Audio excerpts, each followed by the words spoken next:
Good morning students. Myself Dr. Harshita Rathod, Assistant Professor Psychology. कल हमने mindfulness की बात की थी और हमने उसकी अलग अलग तरीके की डेफिनेशंस यानी परिभाषाएं और उसके अर्थ को समझने की कोशिश की थी। आज हम बात करेंगे माइंडफुलनेस की प्रकृति के बारे में या माइंडफुलनेस के नेचर के बारे में। तो देखिए, लैंगर एक जो साइकोलॉजिस्ट थे, उन्होंने 2009 में माइंडफुलनेस को यानी कि सचेतना या सजगता को बताते हुए, उसकी व्याख्या करते हुए उसकी कुछ विशेषताएं बताई, जिसमें सबसे पहली कि यह एक मन की अवस्था है जो सक्रिय खोज है। जब हमने डेफिनेशंस पढ़ी थी तब एक बात मैंने आपको स्टार्टिंग में बताई थी कि mindfulness is a positive cognitive process, यानी कि सकारात्मक संज्ञानात्मक प्रक्रियाएं है। जब भी हम किसी संज्ञानात्मक प्रक्रिया की बात करते हैं तो हमें ये पता होना चाहिए कि ये हमारी मन की एक अवस्था है, क्योंकि किसी भी सक्रियात्मक प्रक्रिया को हम मूर्त रूप में होते हुए नहीं देख सकते। वो हमारे मन की एक अवस्था होती है। चाहे हम आत्म क्षमता की बात कर लें, चाहे हम उम्मीद की बात कर लें या आशा की बात कर लें या आशावादिता की बात कर लें, ये सभी पॉजिटिव कॉग्निटिव प्रोसेसेस हैं। और क्योंकि ये संज्ञानात्मक अवस्थाएं हैं, प्रक्रियाएं हैं, तो ये मन के अंदर चलती है, ये निरंतर हमारे माइंड में चलती है और हम इनको सिर्फ इनके प्रभावों को देख सकते हैं, वास्तविक रूप से इन प्रक्रियाओं को नहीं देख सकते। तो ऐसे ही लैंगर ने बताया कि ये मन की एक अवस्था है जो सक्रिय खोज है। सक्रिय क्यों कहा गया है? क्योंकि जब माइंडफुलनेस की हम बात करते हैं तो उस अवस्था में ये आप अटेंटिव होके, अलर्ट होके ही माइंडफुलनेस की अवस्था को प्राप्त कर सकते हैं। ऐसा नहीं है कि आप अचेतन रूप से या सेमी कॉन्शियस रूप से इसे प्राप्त करेंगे, क्योंकि कल भी मैंने बताया था ये चेतना की एक अवस्था है। सचेतना या सजगता जो है वो चेतना यानी कॉन्शियसनेस की ही एक अवस्था है, और ये वह अवस्था है जिसमें आपको अटेंटिव होना पड़ता है, आपको चीज़ों पे अटेंशन ध्यान देना होता है। जो कुछ कार्य आप हैबिचुअल तरीके से करते हैं, यानी जो आपकी आदत में शुमार है, वहाँ माइंडलेसनेस की अवस्था होती है। जबकि जिन चीज़ों पे आप ध्यान देते हैं, आप कॉन्शियसली सोचते हैं कि आपकी कैसी फीलिंग्स है, क्या थॉट्स चल रहे हैं, तो वह एक सक्रिय अवस्था आ जाएगी। तो ये क्या है? एक सक्रिय खोज है। दूसरा देखिए, इस अवस्था में व्यक्ति संवेदनाओं के प्रति सचेत रहता है। ये बहुत क्लियर कल आपको समझाया गया है कि माइंडफुलनेस का मतलब ही है आपके जितने भी सेंसरी ऑर्गन्स हैं, उनसे जो भी आपको सूचनाएं आंतरिक और बाहरी रूप से मिल रही है, उनके प्रति सचेत होना। यानी आँख, नाक, कान, आपकी टंग, आपकी स्किन, इनसे जो भी सूचनाएं आपको बाहर से मिल रही हैं, आउटर वर्ल्ड से जो इन्फॉर्मेशन आ रही है, उनके प्रति सजग होना ही सचेतना है। तीसरा पॉइंट देखिए, यह अवस्था व्यवहार नियमों से संचालित होती है। नेचुरल है, आप अपने व्यवहार के द्वारा ही बता पाओगे कि आप कितने सचेत हो। सचेतना हालांकि एक मानसिक अवस्था है, लेकिन आपके व्यवहारों से ये संचालित होती है। चौथा पॉइंट है, यह अवस्था ध्यान नहीं है, बल्कि इसमें उद्दीपक परिवर्तन होते रहते हैं। कल भी मैंने आपको बताया था कि इन दिनों जो ट्रेंडिंग हो रहा है, जो बहुत ही फेमस या चलन में जो वर्ड है, वो है माइंडफुलनेस मेडिटेशन। मेडिटेशन मतलब ध्यान, और माइंडफुलनेस यानी सजगता। तो सजग या सचेतन ध्यान ये बहुत ही फेमस चल रहा है, ट्रेंडिंग है। और यहाँ पे हम ये चीज़ बताएंगे कि मेडिटेशन और माइंडफुलनेस दोनों एक नहीं है। कल भी मैंने आपको ये चीज़ बताई थी कि ये दोनों अपने आप में अलग हैं। जहाँ ध्यान में हम सारे उद्दीपकों से, जो बाहरी वातावरण से हमें प्राप्त हो रहे हैं, उनसे ध्यान हटाकर सिर्फ अपने ऊपर, अपनी सांस पर या अपने जो आपका दोनों आँखों के बीच का पॉइंट है, यहाँ पर हम ध्यान लगाने की कोशिश करते हैं। लेकिन सचेतना में हम उल्टा है। सचेतना में आप सारे ही उद्दीपकों पे अटेंशन देते हैं। और ये उद्दीपक कैसे होते हैं? ये निरंतर परिवर्तित होते हैं। कभी भी ऐसा नहीं है कि आपकी आँखों के आगे जो उद्दीपक है वो निरंतर कॉन्स्टेंटली एक जैसा बना रहे। आपको एक ही जगह अगर आप देखें तो भी आपको कभी कुछ दिखाई देगा, कभी कुछ, यानी उसी एक जगह पर भी आपको उद्दीपक परिवर्तन होता रहेगा। तो इस तरीके से यह अवस्था ध्यान की नहीं है, बल्कि इसमें उद्दीपन परिवर्तन होते रहते हैं। इस अवस्था में स्वचालित व्यवहार में व्यस्त रहने की प्रवृत्ति को नियंत्रित करने का प्रयास रहता है। ये एक बहुत इम्पॉर्टेंट है। स्वचालित व्यवहार, जिसे ऑटोमेटिक बिहेवियर या हम कह सकते हैं हैबिचुअल बिहेवियर, जो आपकी आदत बन जाती है उसे ही हम ऑटोमेटिक बिहेवियर कहते हैं। क्योंकि आदतों पे आपको ध्यान देने की आवश्यकता नहीं होती, ऑटोमेटिकली आप वो काम करते हैं। किसी का अगर बहुत ज़्यादा पलकें झपकाने की आदत हो या कंधे उचकाने की आदत हो तो ये ऑटोमेटिक होती है, या बालों में हाथ फेरने की आदत हो, और भी कई तरीके की आदत हो सकती है। तो ये बिल्कुल स्वचालित व्यवहार है। सिगरेट पीने की आदत, शराब नशा करने की आदत, तो ये एडिक्ट जब हो जाते हैं या जब हैबिचुअल हो जाते हैं, एडिक्ट भी नहीं कहूँगी मैं, एडिक्ट से पहले की अवस्था होती है हैबिचुअल होना, उसके बाद एडिक्शन आता है अगर आप व्यसन की बात करें तो ये जब आप हैबिचुअल होते हैं या जब आपकी आदत में कोई चीज़ शुमार हो जाती है तो उसे हम स्वचालित व्यवहार कहते हैं। और माइंडफुल, और वो कैसा व्यवहार है? माइंडलेसनेस व्यवहार। तो माइंडफुल व्यवहार जो है वो आपका माइंडलेस यानी कि स्वचालित व्यवहार को नियंत्रित करने का प्रयास करता है। आप देखिए, सचेतन यद्यपि एक कठिन और अस्पष्ट प्रत्यय है, परंतु कुल मिलाकर इससे अभिप्राय ये है कि हम अपने अनुभव की तात्कालिकता पर ध्यान केंद्रित करते हैं, अर्थात सही ढंग से देख पाना कि हमारे जीवन में क्या घटित हो रहा है, खास तौर से हमारे प्रत्यक्षण हमारी कामनाओं, इच्छाओं, आवश्यकताओं से प्रभावित होते हैं।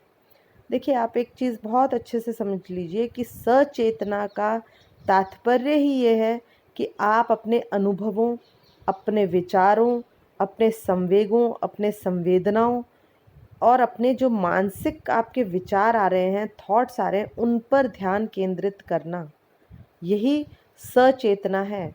और ये सचेतना कैसी होती है? तात्कालिक। कल भी मैंने आपको एक डेफिनेशन में बताया था, it is all about here and now, यानी कि ये कैसा है? अभी और यहाँ पे फोकस करने वाला प्रत्यय है। ये एक प्रेजेंट सेंटर्ड कॉन्सेप्ट है, प्रेजेंट के ऊपर केंद्रित करने वाला, फोकस करने वाला कंसेप्ट है, जिसमें हम अभी और यहाँ, हियर एंड नाउ पर फोकस करते हैं। और हियर एंड नाउ में सभी चीज़ें आ जाएगी। यहाँ आपका हियर एंड नाउ में आपकी इच्छाएं, आपकी आवश्यकताएं, आपकी संवेदनाएं, आपके थॉट्स वर्तमान में कैसे चल रहे हैं, उन पर ध्यान केंद्रित करना है। तो इस तरीके से हम समझ सकते हैं कि सचेतना किस बारे में बात कर रही है, सचेतना कॉन्शियसनेस की कौन सी अवस्था है। देखिए, लैंगर ने इसको थोड़ा सा परिभाषित करते हुए क्या कहा है? सचेतना से अभिप्राय उस चेतन अवस्था से है जहाँ व्यक्ति वर्तमान में घटित हो रही घटनाओं के प्रति सचेत होता है। दैनिक जीवन में हम बहुत से ऐसे व्यवहार करते हैं जो स्वचालित एवं आदतन होते हैं एवं जिनके लिए सचेतन ध्यान केंद्रित करने की आवश्यकता नहीं होती। अब यहाँ लैंगर दोनों बातों को बता रहे हैं, यानी वो माइंडफुलनेस यानी सचेतना और माइंडलेसनेस यानी कि हैबिचुअल बिहेवियर, दोनों की बात कर रहे हैं। इसमें बहुत बड़ी कॉन्ट्राडिक्टरी है। कल भी मैंने हल्का सा आपको हिंट दिया था कि माइंडफुल बिहेवियर जो कि थोड़ा सा कठिन है, किसी चीज़ पे फोकस करना, आप खुद अपने दैनिक जीवन में देख सकते हैं कि आप जो काम लगातार रूटीन में करते हैं, आप कितनी चीज़ों पे ध्यान देते हैं। चाहे वो किचन में काम करना हो, चाहे वो आपका रूटीन में आप कुछ गाड़ी चला के जा रहे हैं, आप अपने रूटीन के जो भी काम कर रहे हैं, आप उन पे फोकस कहाँ करते हैं? क्या आप ध्यान देते हैं कि किचन में आप रोटी बना रहे हैं तो वो किस तरीके से बन रही है? उस वक्त आपके दिमाग में कुछ और चलता रहता है। इसी तरीके से तो इन्होंने यहाँ कहा कि स्वचालित व्यवहार थोड़ा कठिन है, स्वचालित व्यवहार वर्तमान पर आधारित है, लेकिन साथ ही इन्होंने आदतन यानी कि हैबिचुअल बिहेवियर की बात की। और वो बताते हैं कि वह हैबिचुअल बिहेवियर कैसा है जिसमें सचेतना की आवश्यकता नहीं होती, एफर्ट्स की आवश्यकता नहीं होती। अब कॉन्ट्राडिक्टरी क्या है? कुछ साइकोलॉजिस्ट का मानना है कि सचेतना जो है वह व्यवहार आपको अधिक हैप्पीनेस या खुशी देता है, जबकि कुछ का कहना है कि जो हैबिचुअल बिहेवियर है वो व्यक्ति की लाइफ को स्मूथ बनाता है। और ये आप देखती हैं, यदि हम अपनी दैनिक जीवन में हर काम पर प्रॉपर फोकस करने लग जाएं तो हमारे कितनी सारी एनर्जी उसमें जाएगी, क्योंकि हमारे काफ़ी सारे काम हैबिचुअल होते हैं जिन पे हमें, जो हमने सीख चुके हैं, जिन पे हमें फोकस नहीं करना है, तो वो ऑटोमेटिक तरीके से होते रहते हैं और उससे हमें लाइफ में बहुत सहूलियत भी होती है। लेकिन ये तब की बात है जब वो हैबिचुअल बिहेवियर आपके लाइफ में, आपके कार्यों में मदद कर रहा हो।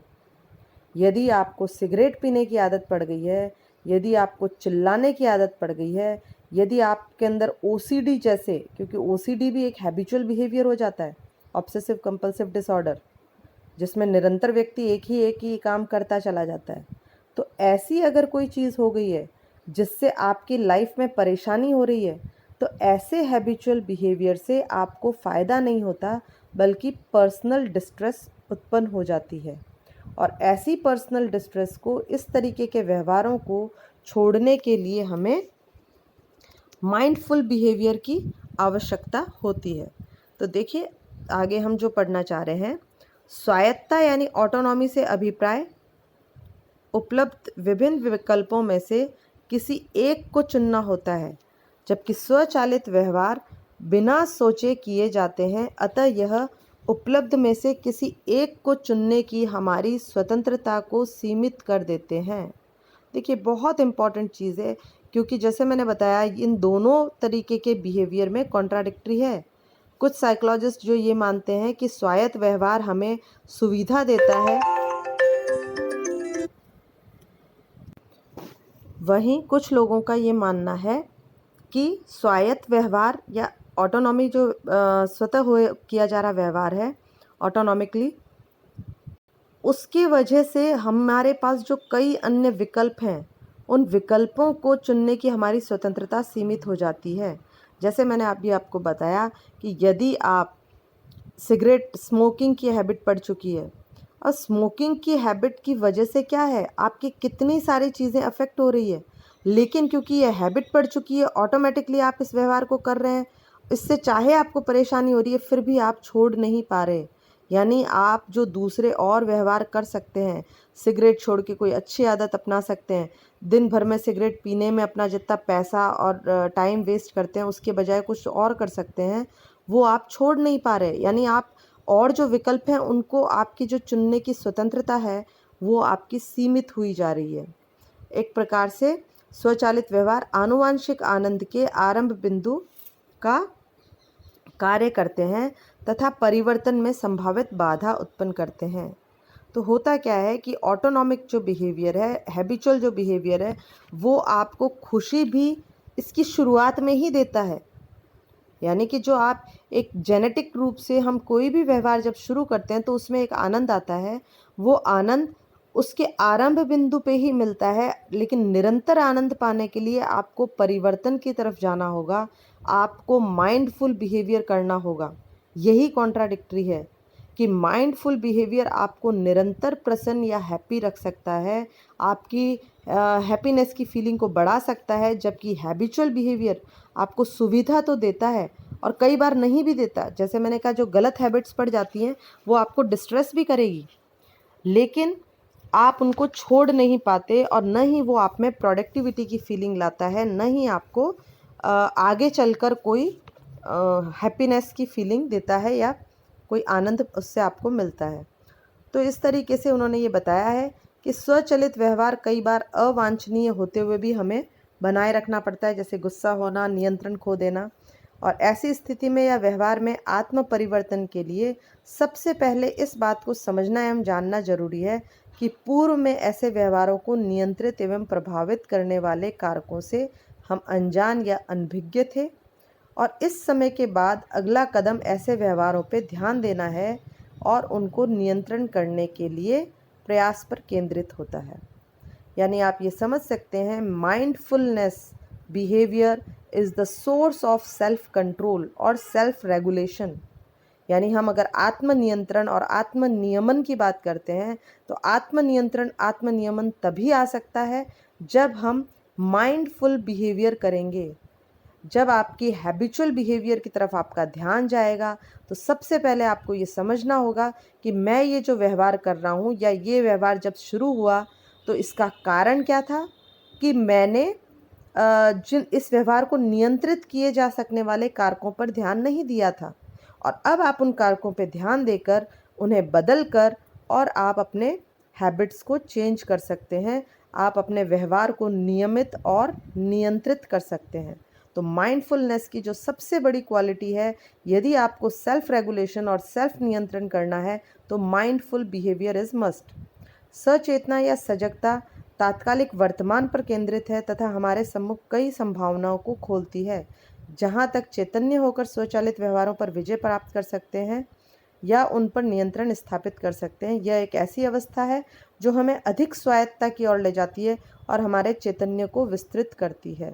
जैसे मैंने बताया, आप स्वायत्तता किस में मानते हैं? हैबिचुअल बिहेवियर में, जबकि स्वायत्तता या स्वतंत्रता आपको तब मिलेगी जब आप माइंडफुल बिहेवियर करेंगे।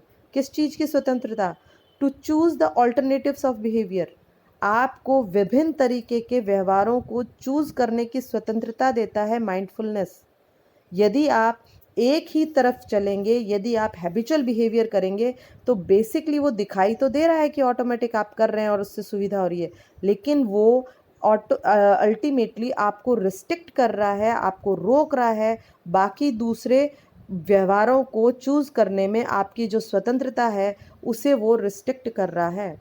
तो इस तरीके से जब हमारे पास अधिक विकल्प होते हैं और हमारे पास चयन की स्वतंत्रता अधिक होती है तो इसके लिए हमारी तरफ से लिए गए निर्णयों में हमारे व्यक्तित्व की अभिव्यक्ति होती है और हम अधिक कल्याण की तरफ बढ़ते हैं।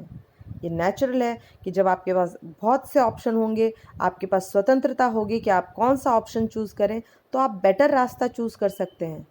एक इंसान की अगर सिर्फ हैबिट पड़ गई कि वो गुस्सा किए जा रहा है और उसको और कुछ समझ ही नहीं आता है क्योंकि वो अपने गुस्से पे कंट्रोल ही नहीं कर सकता है, तो उसे और किस तरीके से व्यवहार वो कर सकता है, वो रास्ते अपना ही नहीं पाएगा, तो वो लाइफ में और अधिक सक्सेस हो ही नहीं पाएगा।